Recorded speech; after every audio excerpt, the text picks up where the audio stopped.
Okay, so this afternoon we are joined by Senator Dick Harpootlian, who is currently the Senator for District 20 in Lexington and Richland County. Senator, thanks for joining us this afternoon. Thank you for having me.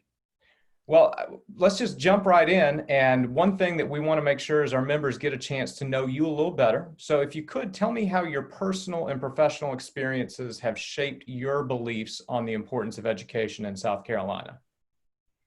Well,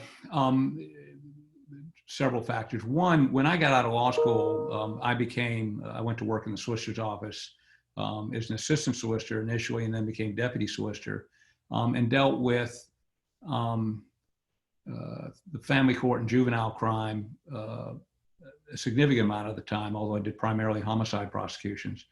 And what was clear to me was the kids that didn't have an opportunity to get an education clearly were left with very few routes to make it in this world. And one of those, unfortunately, turned out to be crime.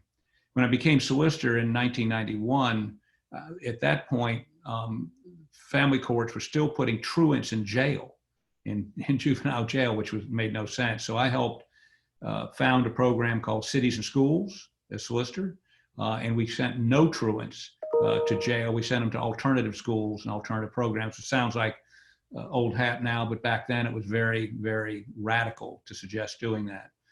And what I found is that kids that have an opportunity to get a good education or any education are far less likely to end up in the criminal justice system. And that process of having to prosecute, I remember on one occasion, a 16-year-old for murder, and you look at their background, one of the guys I prosecuted was a guy named Donald Pee Wee Gaskins. I remember looking at his background. He dropped out of the 7th grade, could barely read or write. Now, he did have some issues beyond lack of education, one being a homicidal psychopath. And I don't know that an education would have made much of a difference for him. But what was interesting to me was the kids he hung around at the time when he was 12 or 13, he was sent to a place called the Florence School for White Boys, because there was no school for black boys. And this was founded in the early 1900s as sort of the idea of a reformatory school. And when you look at the records, you find just the same sort of kids that we see today that don't have families, don't have anybody encouraging them, don't have anybody mentoring them to get an education. So all that helped me sort of form my opinions about the necessity and the obligation we have to give these kids an education. My daughter went to the public schools here in Richland County. She went to A.C. Moore and then Hand and then graduated from Greer. Her experience was extraordinary, and I would recommend it to anybody. So as somebody who participated with her all the way through, I have nothing but nice things to say about the public school system. One thing you just mentioned was the importance of mentors for kids. And for a lot of children, a teacher is that person.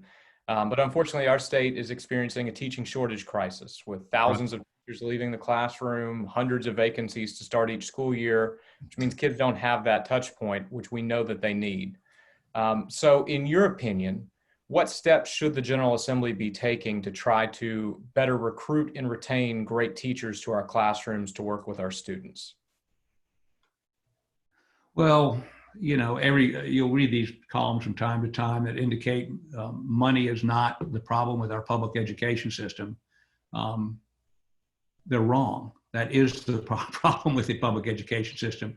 It's a lot easier to recruit somebody into a decent paying job. It's a lot easier to recruit somebody into a job where they don't have too many kids in their classroom, that they have time to prepare. They don't have to come out of their own pocket for school supplies. So before we ever get to structural issues, I think money is going to solve a lot of the problems. Unfortunately, this is going to be one of the toughest times that our state's gone through in terms of budget constraints. Now, having said that, and I tried to do this week before last when we voted on a budget, we can't cut everybody across the board. That means that parks, recreation, and tourism is as important as education. It's not. It's not. Our most valuable asset is our children. It's not our beaches. It's not BMW. It's not Volvo. It's not these big companies. It's our kids, because that's why we're doing all this, is so those kids have a better life than the kids did last year, that they have a better education and more opportunity, access to a decent job. And so we're going to have to make tough choices, and I'm going to make those tough choices.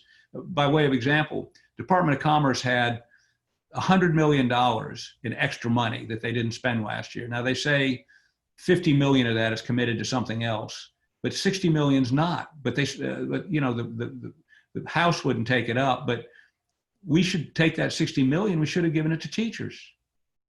And I made a motion to do that, and it couldn't get it passed because there are ingrained interests in our government. The Department of Commerce, I think, is one of the biggest wastes of money we have. People would disagree with me. We got BMW, we got Volvo, we got Boeing, and that's great. But did we have to pay what we paid to get them here? And could we use that money for something? And I think teachers and students, teacher-student ratio is important. The physical facility is important. The teacher's salary is important. We tend to pay the folks that we rely on the most, the least. Police officers. I mean, again, I was a prosecutor for 12 years. I dealt with them every day. I watched most of them have to work 2 jobs just to make the house payment. So teachers are the same way. If you don't have a living wage, a wage where you can rent an apartment or pay for a house, have a car, eat, then we've got to do something about that. And I was committed to do something about this year, but the COVID has come in and, upended all our plans. Well, you actually segued to the next question by talking about BMW and different manufacturers, because there was a report that came out last week from Good Jobs indicating that over $400 million in tax abatements that could have gone into South Carolina's public schools didn't, because of different property tax deals with manufacturers. And it showed that disproportionately, no surprise, it impacts our highest poverty areas of the state. And the General Assembly has an obligation to all districts across the state, one that the Supreme Court has found we're not meeting. So in your view, what steps can the General Assembly take to ensure an equitable education for every child in our state, regardless of where they are? Well, I think we're going to have to do something about two areas of taxes. One is we need to repeal Act 388.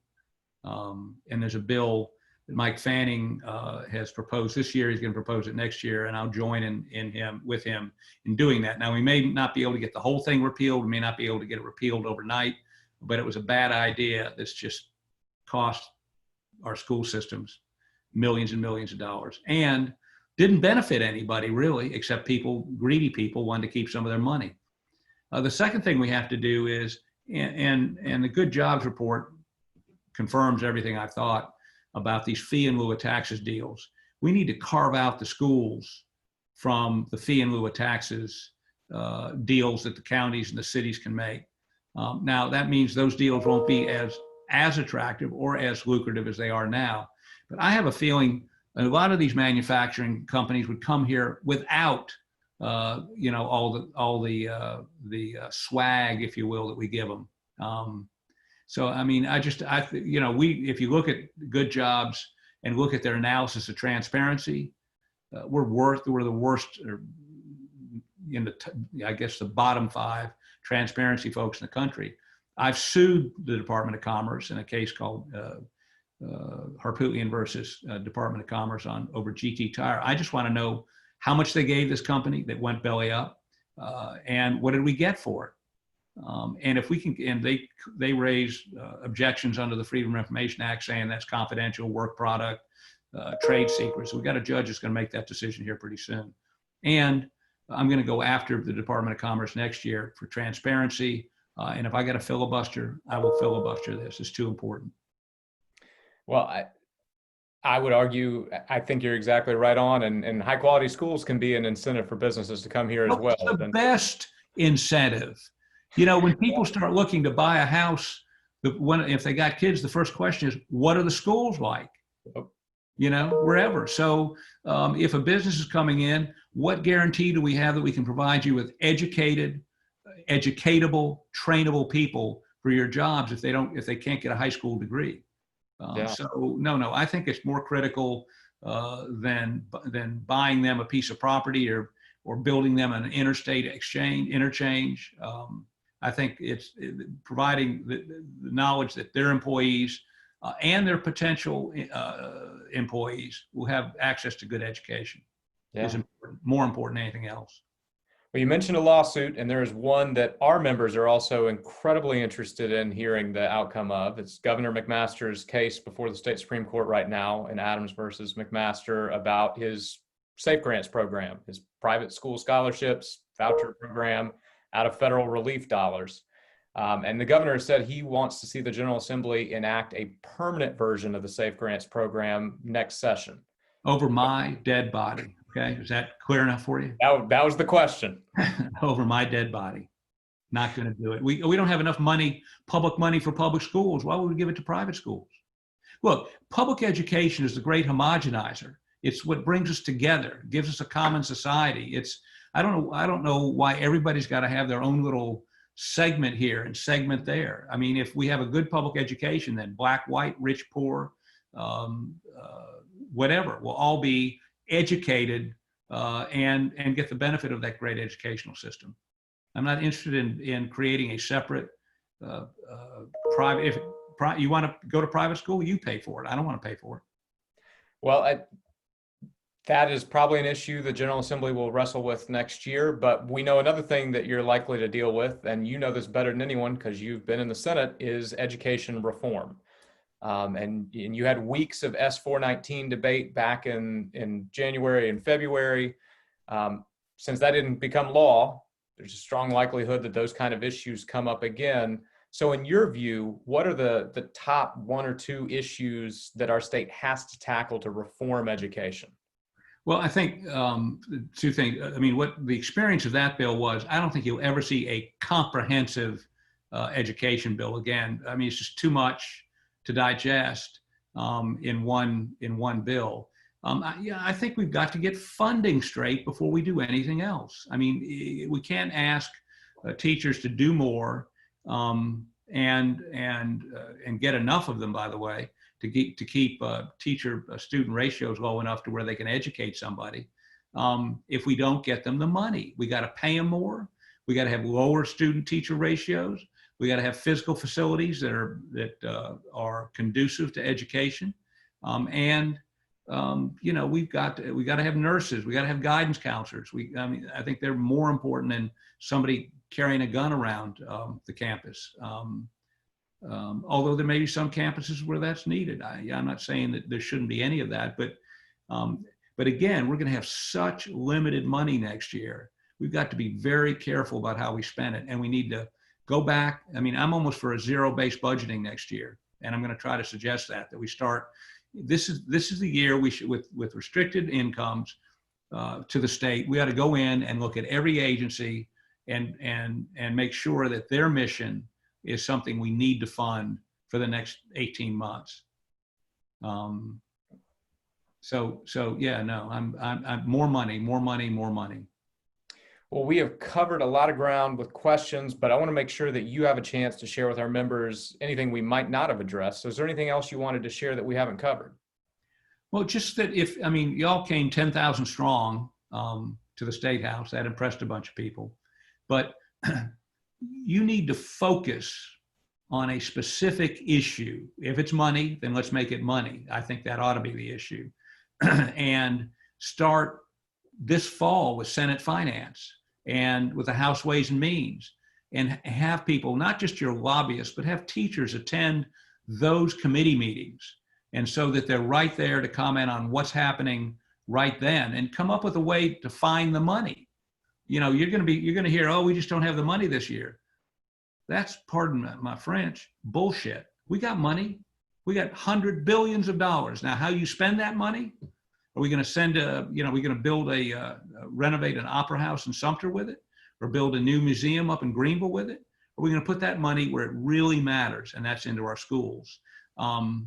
And you know, I for one will be very happy. I'm not on Senate Finance, but I'll be happy to attend the meetings, the Finance Committee meetings when they consider these things. We get and the State Department of Education, I don't think is pushing your agenda as hard as they should for whatever reasons. And maybe we don't need a State Department of Education. Maybe that's where we save 10 or 20 or $30 million a year. You know, I don't know what they do. I'm not quite sure what they do. Run the bus system? I don't know.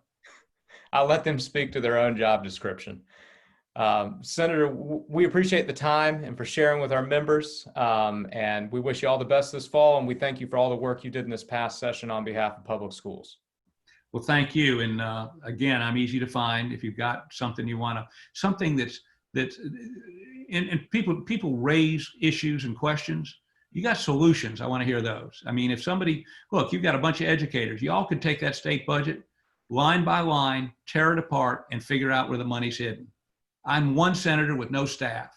And the people that have the staff to do that aren't interested in helping you. You know, with all the education and all the resources y'all have, take the state budget, go line by line, ask questions. What's this for? What, you know, why are you giving this money to these folks? And again, there's nobody doing that. And I was astounded when I got the budget, not this year because we didn't do one until 2 weeks ago, but the first year, you know, I had a document that thick sitting on my desk. Couldn't figure it out. It was in Greek. I mean, it was just, so somebody with your group, all the teachers you have, somebody must know something about finance. We've got some econ teachers and we always appreciate a good homework assignment. So this is a great homework assignment. And if you got questions about how it works, there are a number of folks that used to work over there that can help explain it to you, like Frank Caggiano, if you know Frank, big supporter of public education, used to be the Senate clerk. Call me and I'll give you some people that will guide you through it. I don't have the resources or the time to do that, but if somebody give me a roadmap, I'd be happy to use it. Fantastic. Well, I will be in touch on that. And again, we thank you for your time and sharing with our members this afternoon. Well, thank you. You take care.